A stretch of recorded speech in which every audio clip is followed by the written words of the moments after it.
नमस्कार, स्वागत है आप सभी का। मैं अभिषेक मालवीय और आप देख रहे हैं MP24 से न्यूज। रुक करते हैं आज की मुख्य खबरों की ओर। विदिशा मध्य प्रदेश में माधवगंज स्थित संतोष कुशवाहा के समर्थकों ने एवं वार्ड क्रमांक 18 के वासियों ने आज जेपी धनौतिया किया पुतला दहन। माधवगंज स्थित वार्ड क्रमांक 18 के संतोष कुशवाहा के समर्थकों द्वारा माधवगंज के जेपी धनौतिया का किया गया पुतला दहन एवं वार्ड क्रमांक 18 के रहवासियों ने बताया है कि संतोष कुशवाहा का टिकट काट दिया गया है एवं एक और मनोज खींची को टिकट दे दिया गया है जो कांग्रेस का ही विरोधी है और कहा गया है कि बाट को हराने की पूरी साजिश की गई है, इसीलिए जेपी धनौतिया का पुतला दहन किया गया है और इसकी शिकायत को लेकर हम पूर्व मुख्यमंत्री कमलनाथ के पास भी जाएंगे। क्या है आपका? मैं प्रदीप श्रीवास्तव, कांग्रेस कार्यकर्ता। आज माधवगंज स्थित पर पुतला दहन किया गया है, किस उपलक्ष्य में किया गया है? ये इस बात पर ऐसा किया गया है कि वार्ड नंबर 18 से हमने संतोष कुशवाहा का उम्मीदवारी चाही और उसमें विधायक महोदय ने जिला कांग्रेस कमेटी के अध्यक्ष ने भी मोहर लगा दी कि हाँ उनको दिया जाए। नर कैंडिडेट है, अच्छा कैंडिडेट है, 30 साल की कांग्रेस की सेवा कर रहा है, पोलिंग बूथ पर भाजपा के दुष्प्रचार से लड़ता है, बोगस वोटिंग से लड़ता है और ऐसे व्यक्ति को टिकट दिया जाना चाहिए। तो वार्ड के अंदर इसकी छवि बहुत शानदार है, सारे मिलनसार व्यक्ति है, वार्ड के हर आदमी से मिलता जुलता है, जीतने वाला कैंडिडेट है और इस बात के लिए विधायक महोदय ने भी कहा कि हाँ ये अच्छा कैंडिडेट है। लेकिन इसके बाद ये हुआ जब ये बात तय हो गई है कि विधायक और जिला कांग्रेस कमेटी के अध्यक्ष जो अनुमोदन करेंगे उसी हिसाब से कैंडिडेट रखे जाएंगे और ये होना भी चाहिए, क्योंकि विधानसभा के लिए विधायक के लिए जो जैसा चाहेगा वैसा होना चाहिए। हुआ यह है कि धनौतिया भोपाल जेपी धनौतिया वो वार्ड नंबर 18 में एक अन्य व्यक्ति को टिकट दे दिया। क्या नाम है उसका? मनोज खींची वो व्यक्ति है जो ना तो कभी किसी कांग्रेस कमेटी की किसी मीटिंग में आता है, ना कांग्रेस के लिए कभी कोई कार्य किया है, ना पोलिंग बूथ पर भी कभी नजर नहीं आया, तो ऐसे व्यक्ति को आपने टिकट दे दिया। इससे पहले भी क्या वो पार्टी में रह चुके हैं? कांग्रेस में पहले भी था और वो पार्षद, पिछली बार भी वो पार्षद के लिए चयनित हुआ था, लेकिन वो कांग्रेस में क्या सेवा दी? सिर्फ अकेले पद लेने से कांग्रेस ही नहीं हो जाता, कांग्रेस के लिए लड़ना पड़ता है, लड़ाई लड़ना पड़ती है, मैदान में आना पड़ता है, वो कांग्रेस ही है। कांग्रेस का यह है, कांग्रेस एक विचारधारा और कांग्रेस एक समाज सेवी पार्टी। समाज से अगर आपने कांग्रेस के लिए कार्य नहीं किया तो वो कांग्रेस ही नहीं है। आपको अगर आपने पार्षद रह चुके इसका मतलब ये नहीं है कि आप कांग्रेसी हो। आपने किसी भी तरीके से ऊपर गांठ करके आपने टिकट ले आए अपना, तो ये कोई तरीका नहीं है। बाकी विधायक की नहीं सुनी गई, जिला कांग्रेस कमेटी के अध्यक्ष की नहीं सुनी गई, ये तरीका गलत है। मैं कमलनाथ जी से कहूँगा, कमलनाथ जी बेहतर सोच वाले इंसान है, बहुत गंभीर नेता है और उनका नेतृत्व में प्रदेश की कांग्रेस मजबूत हुई, लेकिन ऐसे धनौतिया जैसे लोगों की क्या आवश्यकता है? उन्हें बोलने का तभी नहीं। आप क्या चाहते हैं? हम ये चाहते हैं कि संतोष कुशवाहा को उम्मीदवार बनाया जाए, यह विवाद की स्थिति बन जाएगी, सारे कार्यकर्ता विभाजित हो जाएंगे, कांग्रेस से टूट के भी जा सकते हैं लोग। तो आम जनता भी विरोध कर रही है कि आप लोग भी विरोध कर रहे हैं उस चीज़ का? आम जनता जो वार्ड नंबर 18 का जो तलैया वाला भाग है ये पूरा विरोध करता है, वो ये चाहता है कि संतोष कुशवाहा को उम्मीदवार बनाया जाए। बाद के सारे निवासी ये चाहते हैं कि ये विदिशा मध्य प्रदेश में आम आदमी पार्टी ने अपने वार्ड पार्षदों के लिए 20 कैंडिडेट खड़े किए हैं मैदान में उतरने के लिए। विदिशा में आम आदमी पार्टी ने अपने 20 कैंडिडेट खड़े किए हैं जिले में नगर पालिका के चुनाव के लिए मैदान में उतारने के लिए, जिसमें 15 की लिस्ट आ चुकी है। बाकी की लिस्ट आज क्लियर हो जाएगी, जिसमें आम आदमी पार्टी द्वारा कहा गया है कि नगर पालिका में इतना भ्रष्टाचार है, सब जगह रोडों के हाल बेहाल देखे जा सकते हैं। जी, मैं भगवत सिंह राजपूत, प्रदेश उपाध्यक्ष और जिले का चुनाव प्रभारी हूँ। आज हमने सभी कैंडिडेटों के जिनको हमने अधिकृत किया है उनके सबके फॉर्म आज भरे गए हैं और आम आदमी पार्टी विदिशा नगर पालिका में अभी तक 15 लोगों के नाम घोषित कर चुकी है, उनके फॉर्म भरे जा चुके हैं। तीसरी लिस्ट आज शाम तक जारी कर दी जाएगी और लटेरी में भी, शमशाबाद में भी और गंजवासोदा में भी हमारे कैंडिडेट चुनाव लड़ रहे हैं। विदिशा में लगभग कितने पार्षद चुनाव मैदान में रहेंगे आम आदमी पार्टी? लगभग 20 पार्षद हमारे यहाँ पर चुनाव मैदान में रहे। क्या मुद्दे होंगे आपके? मुद्दे तो तमाम हैं, आपको मालूम है सड़क का मुद्दा है, देख रहे हैं आपको सड़क सब जगह पड़ी हुई है, पानी का मुद्दा है, गंदा पानी आ रहा है, 2 टाइम का पैसा लिया जाता है, 1 टाइम पानी सप्लाई किया जाता है। इसके अलावा जो है बिजली की समस्या है, बिजली बार बार जा रही है, तमाम समस्या है। नगर पालिका में भ्रष्टाचार की सबसे बड़ी समस्या है। आपको पता है कि अभी जो है 995 कार्ड फोकस बनाए गए, इनसे 6-6 हज़ार रुपये बनवाने के BPL कार्ड के लिए हैं। तो तमाम मुद्दे हैं नगर पालिका के अंदर।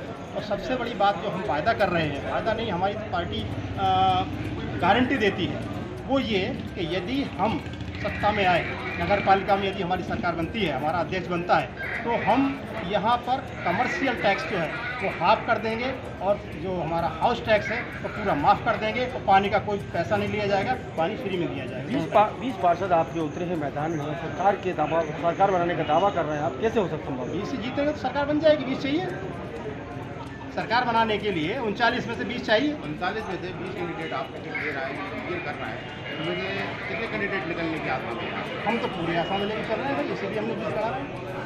आशा तो हमको पूरी निकलने की है, जितनी निकल जाए, जितनी जनता जिनको जितना होगा आशा तो हमको है अच्छी खासी। विदिशा मध्य प्रदेश में बराईपुरा स्थित निवासी राकेश धानक कल दोपहर 3 बजे करीब गेहूं खेड़ी बाईपास झाड़ियों के बीच गंभीर रूप से घायल स्थिति में मिला।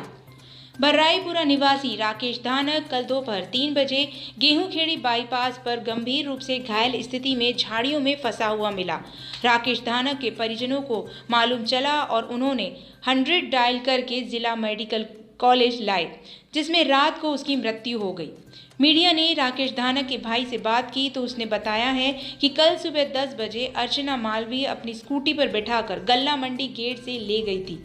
राकेश धानक की मां का कहना है कि इससे पहले भी वह धमकी दे चुकी थी और परिजनों का कहना है कि उसको पहले जहरीला पदार्थ खिलाया गया है, उसके बाद उसको पटका गया है और उसकी जेब में सुसाइड नोट भी मिला है। जी क्या नाम है आपका? मेरा नाम मोहन धानक। कहाँ रहते हैं? बरेपुरा चौराहा स्कूल के पास। अच्छा, क्या हो गया था जो जहाँ पर आप मेडिकल कॉलेज में हैं? ये मेरे भाई को किसी ने मारपीट की है और ज़बरदस्ती से कुछ खिला दिया है, तो उसके मुँह से फैन आया था। तो मेरे जीजाजी वगैरह के पास फ़ोन आया तो ये लोग लेके आए और हॉस्पिटल में भर्ती कराया। पूरा मामला क्या था ये मामला कोई प्रेम ट्यूशन का था। तो मेरी छोटी वाली गुड़िया बता रही थी कि सुबह 10 बजे कोई लड़की आई थी और उसने मंडी गेट से बैठाला और साथ ले गए। फिर उसके बाद 3-1 बजे इन लोगों का फ़ोन आया मेरे पास जब मैं बाहर था, तो इन लोगों ने बताया कि ऐसा ऐसा हो गया, हम हॉस्पिटल ले आए। जो लड़की ले गई थी उसका क्या नाम है, कहाँ रहती है? वो उसका नाम उस साथ एक सुसाइड नोट मिला है, उसमें लिखा है अर्चना मालवीय और उसके मंगेतर का नाम है उमा शंकर रजक, जिसने मारपीट की। तो ये झाड़ियों में पड़ा मिला है। अच्छा, तो आपको क्या शंका लग रही है? शंका क्या, जब नाम लिखा सुसाइड नोट मिला है तो फुल शक का दायरा तो बात अलग होती है। अब जब मिला है तो सबूत ही है पक्का। अच्छा, तो घर से बिठाल के ले गई थी क्या वो लड़की? बिठा के ले गई, उसके मोबाइल में भी नंबर होगा जब उसने फ़ोन लगाया होगा। इससे पहले भी वो कांटेक्ट में थे क्या? पहले की तो मेरे को नहीं जानकारी, ना तो वो उसने बताया हम लोगों को। ये चाहते हैं कि अब जो हुआ है कार्रवाई। जी क्या नाम है अम्मा आपका? मेरा कपूरी धानक नाम है। कहाँ निवास है आपका? बराईपुरा हाई स्कूल के सामने। क्या हो गया अम्मा? मेरा बेटा था राकेश धानक, पता नहीं क्या था उसका, ये तो मुझे नहीं कुछ पता था, लेकिन कल सुबह मैं आंगनवाड़ी जा रही थी, वो परसों भोपाल गया था काम ढूंढने, आया तो सो रहा था। मैंने बेटा उठ के खाना खा लेना, मैं बना के जा रही हूँ। मेरी बहू और मेरी नातनी है छोटी छोटी घर में थी, और मैं आंगनवाड़ी चली गई। मेरा जो बेटा एक झांसी गया था और मेरा मिस्टर है ना भोपाल गए थे जूता चप्पल का सामान लेने, कोई घर में नहीं था। आई सफ़ेद स्कूटी लेके लड़की अर्चना मालवी मंडी गेट पे इशारा करके ले इधर आ, तो चलो गाओ, बिठा के गाड़ी पे ले गई। पता नहीं वहाँ घोल के पूरा मुंह लिपटा था, 10 सेल पास है, 10 सेल पास कह रहा था मम्मी, 10 सेल पास खिलाएंगे और खिला के, और बाकी साथ अकेली औरत लड़की के बस की नहीं है ये काम, और खिला के ऐसे कांटों में पटकाए। आप देखो अब मोमबत्ती पे ऐसे बॉडी पे पूरे नंग नंग में जैसे कांटे बंगूरों में चिपको। अच्छा जी, अर्चना पटेल जो अर्चना जो मालवी है वो जानती कहाँ निवास है उसका? उसका निवास है साईं मंदिर अहमदपुर रोड, उसका मंगेतर है बरेली का। वो भी धमकी दे रहा था तुझे 3 दिन बाद तू भग जा विदिशा से, नहीं तुझे रहने नहीं दूंगा। इससे पहले भी धमकी दे चुके थे वो आपको? इससे पहले तो मुझे पता नहीं है, लेकिन अभी 3 दिन पहले से धमकी दे रहा था, तू विदिशा छोड़ दे, नहीं मुझे, मैं तुझे 3 दिन के बाद रहने नहीं दूंगा विदिशा में। उसका भाई SDM की गाड़ी चलाता है, तो वो यही धमकी देती थी मैं तुझ पे 76 लगा दूंगा। ने कही तेरी शादी हो रही है भाई, तू तेरे रास्ते जा, मुझे मेरे रास्ते जान दे। कल मेरे घर भी सगाई वाले बैठे थे, जब उसका थोड़ा बहुत होश में आया फ़ोन किया।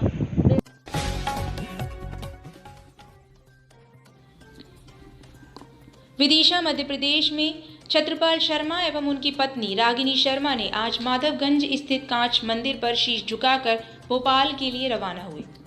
माधवगंज स्थित कांच मंदिर पर छत्रपाल शर्मा एवं रागिनी शर्मा कांच मंदिर पर शीश झुकाकर भोपाल के लिए रवाना हुए। BD शर्मा एवं मुख्यमंत्री शिवराज सिंह चौहान से मिलने के लिए वह भोपाल गए हैं। उन्होंने कहा कि मुकेश टंडन एवं श्याम सुंदर शर्मा का हम फुल विरोध करेंगे एवं भोपाल में इनकी हम शिकायत भी करेंगे और हमें पार्टी से कोई दुश्मनी नहीं है, लेकिन हमें कुछ हुआ अगर रास्ते में तो इसका जिम्मेदार यही लोग होंगे, छत्रपाल शर्मा ने मीडिया से कहा। ब्राह्मणों को 2 टिकट दिए, मैं ब्राह्मण हूँ, भी ब्राह्मण में उपाध्यक्ष है, मैं भी ब्राह्मण में बोल रहा हूँ, लेकिन आज ब्राह्मणों के साथ अत्याचार यहाँ विदिशा में कर रहे हैं दोनों तो मिलके। एक यूपी का गुंडा श्याम सुंदर शर्मा हर किसी को मरवा दे, हर किसी को पिटवा दे। अरे वो जिला सहकारी बैंक का क्या नाम है इसका, सचिन पूछ लो आप, ताम्रकार, आप पूरी मीडिया जानती है, सचिन ताम्रकार को इसने मार के वोट खींच के और अध्यक्ष बन गया बैंक का। लेकिन बैंक का अध्यक्ष बनने के बाद सब मालूम है 50 लाख की जो उसको पावर था उसमें 65 लाख उसने सैंक्शन करे। ये बता दीजिए, इसकी जांच नहीं हुई और भारतीय जनता पार्टी में उसकी इतनी पकड़ है कि हम दोनों की आज विदिशा भोपाल जा रहे हैं। हो सकता है कोई नेता हमसे ना मिले, क्योंकि उसकी इतनी पकड़ है। वो कहता है कि सत्यानंद शर्मा संगठन के मंत्री मेरे हैं, आप चले जाओ जिसमें बस की हो तो। लेकिन आप बीजेपी से लंबे समय से जुड़े हैं, आप भी पद पे हैं, आप भी लंबे समय से जुड़े हैं, आपको भी पता है बीजेपी के टिकट का जो फैसला है वो कोर कमेटी ने तय किया है। कोर कमेटी ने नहीं किया था, इन दोनों कोर कमेटी कोई काम की नहीं है, कोर कमेटी काम की है, लेकिन इन दोनों ने यहाँ से नाम सेट करे थे, आदरणीय मुकेश टंडन जी और श्याम सुंदर शर्मा ने। इनने अपने 4 साल से इन लोगों की 5 साल से लड़ाइयाँ थी, एक दूसरे को सांप नेवले की तरह देखते थे, ये नहीं थे। और अभी चुनाव आए तो ये एक हो गए और इन्होंने अपने टिकट बांट लिए। ये कौन सा न्याय है? कार्यकर्ता काम कर रहा है, तुम वहाँ बैठ के। हमारी पत्नी रागिनी शर्मा ने सोशल मीडिया के थ्रू पूरे शहर से, पूरे कार्यकर्ताओं से आह्वान किया था कि हम माधवगंज चौराहे पर एक कार्यक्रम करने के बाद पदयात्रा कर विवेकानंद चौराहे तक पैदल जाएंगे। इसके बाद भोपाल हम जाएंगे गाड़ियों से और माननीय BD शर्मा जी, माननीय मुख्यमंत्री जी से मिलेंगे हम, क्योंकि हमें प्रशासन द्वारा अनुमति नहीं दी गई। लेकिन मैं अपनी बात पर अड़ग हूँ कि जो विदिशा में प्राइवेट लिमिटेड कंपनी चल रही है, श्याम सुंदर शर्मा आप सब जानते हैं, जिन्होंने गिरीश वर्मा के लड़के को मरवाया और आप पता है केस चला, लेकिन उसका कुछ नहीं हुआ। अभी इसके पहले एक ब्राह्मण परिवार के एक आदमी ने सुसाइड करी, उसको मरवाया, वो गुंडा है। उसने क्या किया जिस सब पूरा शहर जानता है। आज मैं भी जा रहा हूँ, मेरी पत्नी जा रही है, अगर मेरे को दोनों को कुछ हो गया तो इसके जिम्मेदार ये दोनों नेता होंगे। आज मुकेश टंडन जी जिन्होंने की, मैंने उनसे कहा, हाथ जोड़ के कहा कि भाई साहब भारतीय जनता पार्टी में जो काम कर रही है आप टिकट दिलाइए। कल भोपाल के बड़े संगठन के नेता ने संतोष शर्मा को टिकट दिया है। आप बताइए, कार्यकर्ता पोलिंग पे काम करते हैं, भोपाल के संगठन के नेता काम करते हैं। मैं ये कहना चाहता हूँ कि भारतीय जनता पार्टी हमारी माँ है। हमारे पंडित दीनदयाल उपाध्याय जी, मैं भी छत्रपाल शर्मा उपाध्याय परिवार से हूँ, हम जब तक नहीं छोड़ेंगे। मैं आपसे कहना चाहता हूँ, हंगामा करना मेरा मकसद नहीं, ये तकदीर बदलना चाहिए। आग मेरे सीने में भी है, आप सबके सीने में जलना चाहिए। ये विदिशा में जो हो रहा है, जो नेता जो कर रहे हैं, विदिशा में जो अत्याचार कर रहे हैं कार्यकर्ताओं के साथ, वो सब दिखना चाहिए। क्योंकि विदिशा में भारतीय जनता पार्टी को खत्म कर कर इन्हें प्राइवेट लिमिटेड बना दिया है। हम आपसे कहना चाहते हैं, आपके थ्रू कहना चाहते हैं, सोशल मीडिया में इतनी ताकत है कि देश की सरकार को बदल के रख देती है। मैं कहता हूँ विदिशा की सरकार को बदलो, और विदिशा में अगर महिलाओं की कदर नहीं है, आज भारतीय जनता पार्टी में टिकट लेने के लिए अगर भोपाल से, वो संतोष शर्मा कह रहा है कि भोपाल के संगठन के सबसे बड़े पदाधिकारी ने कहा है मेरा टिकट दो। आप बताइए क्या होगा? जो कार्यकर्ता काम कर रहा है उसका नहीं है, आप वहाँ से टिकट दे रहे हैं। ये भारतीय जनता पार्टी को अगर इस तरह से बर्बाद करेंगे, हम भारतीय जनता पार्टी में हैं। कल मेरे पास कांग्रेस से अपराध 3 बार, लेकिन मैं नहीं दो टिकट दूंगा। मैं भारतीय जनता पार्टी में रहूंगा और इसी भारतीय जनता पार्टी में रहकर इन दोनों नेताओं को विरोध करूंगा। मेरे भारतीय जनता पार्टी से कोई विरोध नहीं है, न भारतीय जनता पार्टी से हम इस्तीफा देंगे, न भारतीय जनता पार्टी से अलग होंगे। लेकिन हम ये कहना चाहते हैं सबसे कि आप अगर अत्याचार सहेंगे तो अत्याचार करने वाले से बड़े अपराधी हैं। अगर अत्याचार सहोगे तो सहते रहो, लेकिन हम नहीं सहेंगे। और अगर आप मेरे साथ हो तो हम आपके साथ सदा खड़े हैं। पाल शर्मा है और आज का कार्यक्रम है मैं भारतीय जनता पार्टी एक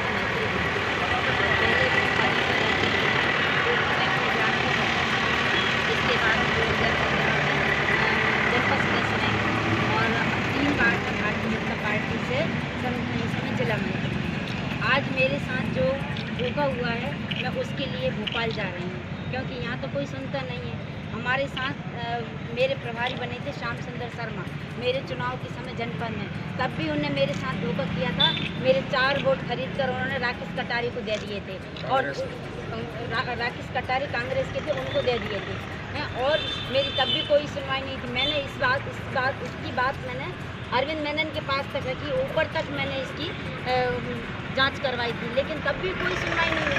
तो ना उनके खिलाफ कोई कार्रवाई हुई। हमारी भारतीय जनता पार्टी में आज हम झंडा उठा रहे हैं, धरना प्रदर्शन कर रहे हैं, क्या मतलब है ऐसा करने से? और घर में बैठी जो महिलाएं हैं उनको टिकट दिया जा रहा है। आप जी बताइए, विधानसभा में हमने काम किया, लोकसभा में हमने काम किया, नगर पालिका के चुनाव में हमने काम किया। आज आप विदिशा के अंदर किसी से पूछो, रागिनी शर्मा किसी भी कार्यक्रम में आई हूँ नहीं आई हूँ, मैंने हर कार्यक्रम में, हर विधानसभा में, हर लोकसभा में काम किया है। इसके बाद माननीय मुख्यमंत्री जी ने जब चुनाव लड़ा था तब मैं आदरणीय भाभी जी के साथ भी मैं गई, गांव गई, शहर मैंने काम करा। और आज घर में बैठी महिलाओं को आप लोगों ने टिकट दे दिया। आप बताओ, प्रीति शर्मा को कौन जानता है?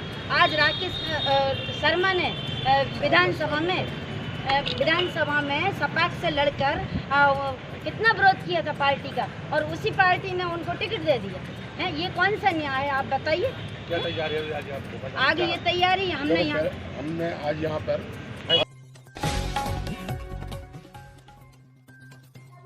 चतुर्मास 2022 विदिशा गंज वासोदा ग्यारसपुर विधानसभा की लोकप्रिय विधायक श्रीमती लीना संजय जैन के द्वारा त्योंदा मंडल अध्यक्ष एवं कार्यकर्ताओं द्वारा ब्रह्मचार्य श्री 108 विशुद्ध सागर जी मुनिराज के परम प्रभावक शिष्य मुनि श्री 108 सुप्रभा सागर जी महाराज मुनि श्री 108 प्रण सागर जी महाराज मुनि श्री 108 सौम्या सागर जी महाराज महासंघ भव्य आगवानी की गई।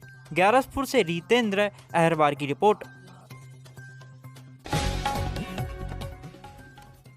वहीं बड़ी खबर बालाघाट से आ रही है, जहां बालाघाट के ग्राम पंचायत खांडा खरी के ग्राम कादला में पुलिस और नक्सलियों की मुठभेड़ में 3 नक्सली ढेर हो गए हैं। लांजी के दहेला थाना अंतर्गत लांजी मुख्यालय से 15 किलोमीटर दूरी पर हुई मुठभेड़ में मारे गए नक्सलियों में 15 लाख का इनामी नक्सली डिवीज़न कमेटी का सदस्य नागेश, वहीं 2 और नोजल कमेटी के सदस्य मनोज एवं 1 महिला नक्सली जिसका नाम रामे बताया जा रहा है। वहीं तीनों को पुलिस जवानों की मुठभेड़ में मार गिराया है। वहीं घटना की आधिकारिक पुष्टि माननीय गृह मंत्री ने प्रेस कॉन्फ्रेंस के द्वारा की है। बालाघाट से संवाददाता रजनीश खोबड़ागढ़ी की रिपोर्ट। जिला थाना है चौकी लोहागड़ी, जिला बालाघाट। यहाँ पर पुलिस का और नक्सलियों का एनकाउंटर हुआ है। एक 15 लाख का डिविजनल कमेटी का जो इनका मेंबर था उसको एनकाउंटर में मारा है। नागेश उसका नाम था। 2 एरिया कमांडर जिन पे 8-8 लाख का इनाम था। एक का मनोज नाम था, एक लेडी का नाम रामे था। ये 3 लोग हॉक्स फोर्स ने एनकाउंटर में मारे हैं। ये इलाका महाराष्ट्र की सीमा से लगा हुआ इलाका है जहां पर ये एनकाउंटर हुआ है। सनोटी में रहने वाली सुनीता जाटव एवं मुंशीलाल जाटव की भूमि पर कब्जा करने एवं उनके पुत्र को मारने की साजिश। ग्राम सनोटी में रहने वाली सुनीता जाटव एवं पति मुंशीलाल जाटव, जिसकी भूमि है 5 बीघा, जो कि उसके ही देवर तारण रामदेव, रानी रामकली बाई बेवा, इन सब ने मिलकर पुत्र अनिकेत जाटव दिनांक 13 तारीख को दोपहर के समय अनिकेत को बहुत मारा, जिससे उसकी हाथ में भी चोट है। सुनीता जाटव का कहना है कि हमारी भूमि भी हड़प ली है। वह लोग इसी संबंध में आज कलेक्ट्रेट में एसपी मोनिका शुक्ला से न्याय की गुहार लगाने आए और कहा कि हमें इंसाफ कब मिलेगा। अम्मा आपका? मेरा नाम सुनीता बाई। कहाँ रहती हो? गांव सनोटी में। क्या समस्या थी यहाँ पे आई हैं आप? सर जमीन की समस्या थी और भाइयों परेशान करवा रहे हैं और पड़ोसी, और बिन में ही मिले हैं मुसलमान और बिन में ही मिले हैं कुमार। तो सर ये 3 की पार्टी है सर, और हम अकेले हैं, हमारे पीछे कोई नहीं है। तुम्हारा नाम पूरा क्या है? मेरा नाम सुनीता जाटव। अच्छा, क्या बोलते हैं वो लोग जो बोलते हैं कि ये ज़मीन हमने खरीदी है, तुम्हें यहाँ से जाना पड़ेगी। ऐसे कब से परेशान हो रहे हैं आप? हम सर 8 साल हो गए हमें ज़मीन पे आए, 8 साल से हम ज़्यादा परेशान हैं। कोई कार्रवाई नहीं हो रही है? कोई कार्रवाई नहीं हो रही है। कब? मेरा नाम मुंशीलाल। कहाँ रहते हैं? सनोटी गाँव। क्या समस्या थी जहाँ पर आए थे? ये समस्या थी साहब के हमारे बच्चे को डंडे से मार दिया है एक मुसलमान के लड़के ने, इसलिए हम ज़मीन के कारण हमारे भाई उन्होंने पिटवा रहे हैं, पैसा दे दे के नहीं, और भी लोग पिटवाते हैं पैसा दे दे के दूसरे से, और हमारी कोई कार्रवाई नहीं होने दे रहे ये लोग। इस विषय में आपने कंप्लेंट दर्ज करवाई थी क्या? कंप्लेंट करी थी, जगह जगह बहुत कंप्लेंट डाल चुके हैं, हमारी कोई सुनवाई नहीं है। अब तो लगता है कि हम जहर खा के मर जाएं। हमारे बच्चों को ही मारने लगे तो हम जी के क्या करेंगे? कौन मार रहा है? नाम मालूम है उनके? नाम ये बच्चे को मारा है मुश्ताक के लड़के ने, और मेरे को मेरे भाई ने मारा था। क्या नाम है तुम्हारे भाई का? तारान सिंह। जब मारे थे मेरी पीठ में, मैं 3 घंटा का रोज़ पड़ा रहा था, मुश्किल से बचाऊँ मेरी। और मेरी घरवाली को भी वो घरवाली बनाना चाह रहा था, तो इसीलिए मैंने उससे कहा कि ऐसा क्यों करता है, तो उसने मुझे ये मारा।